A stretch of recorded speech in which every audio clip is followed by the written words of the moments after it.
Java dasturlashtirishida string turi. String bu ma'lumotlar, belli ma'lumotlarning massivi hisoblanadi.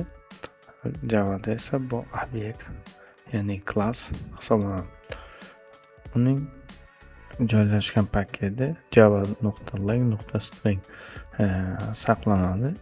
String sinfi obyekt o'zgarmasi hisoblanadi. String e'lon qilish, yaratish quyidagicha ko'rinishda bo'ladi. Ya'ni string nom beriladi, turning nomi, class nomi, keyin o'zgaruvchi nomi teng o'sha qiymati, dastlabki qiymati bir necha usullarda bo'lishi mumkin. Mana bunday ko'rinishda yoki new string orqali o'sha belgilar massivini ko'rsatishimiz mumkin. Masalan, char massiv yaratilgan, har bir element, indeksdagi element bu belgi hisoblanadi va ushbu massiv yig'indisi satrni beradi. Satrni bilan ishlash uchun bir necha metodlar bor. Metodlar keyingi darsda ko'rib o'tamiz. Masalan, s.length bu o'sha satrning uzunligini aniqlovchi metod hisoblanadi. Keling misol ko'radigan bo'lsak, string s, masalan, salom dunyo.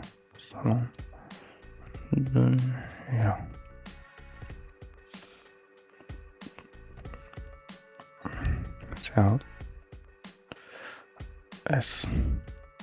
Hop, satr yaratdik. Satrni dastlabki qiymati salom dunyo degan va ma'lumotni ekranga chiqadi. Ishga tushiradigan bo'lsak,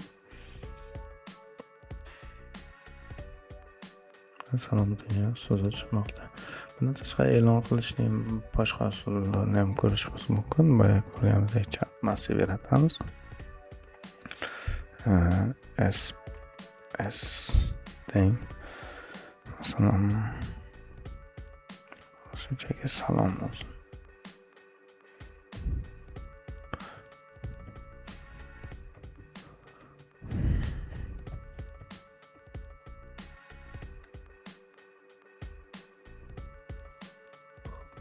Nima yoqman?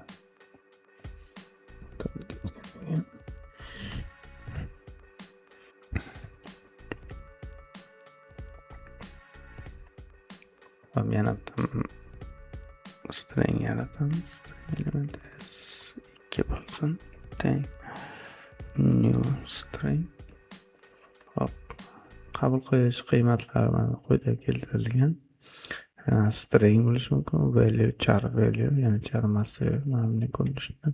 Char value, int offset, int count, ya'ni qayerdan boshlab nechta element, code pointslar bo'lishi mumkin ekan. Bular deprecate qilingan ekan. Boshqa ya'ni baytlar ham bo'lishi mumkin ekan. Bizda hozir holatimizda massiv, char massiv hisoblanadi.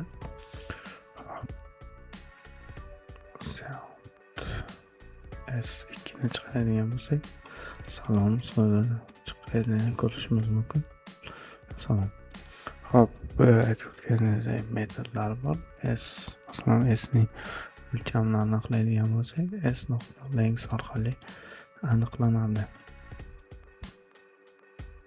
Mana o'lchami 12 ta elementdan iborat ekan.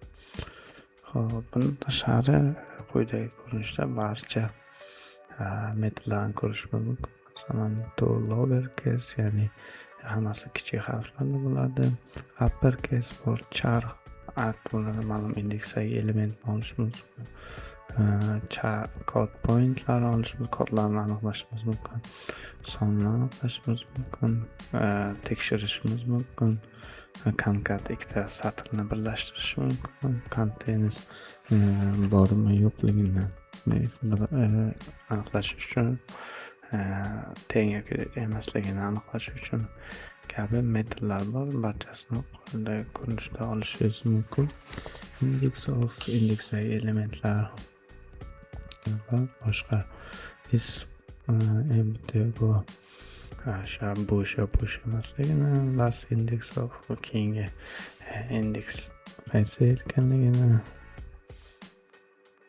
ko'rishimiz mumkin. Split bu sahifani bir nechta massivlarga ajratadi. Replace ustidagi elementlarni o'zgartiradi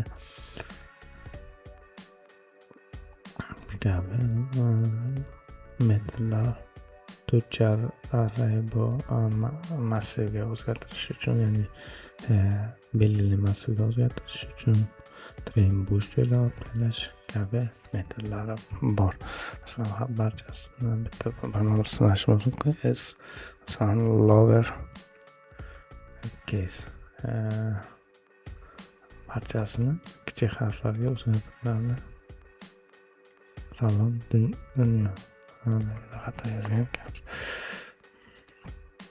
Keyingisi to uppercase.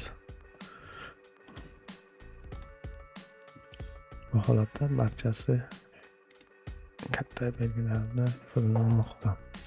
Masalan, replace qilishimiz mumkin. Replace orqali masalan aytaylik O ko'p ishlatilgan, O'ni Aga o'zgartiraylik.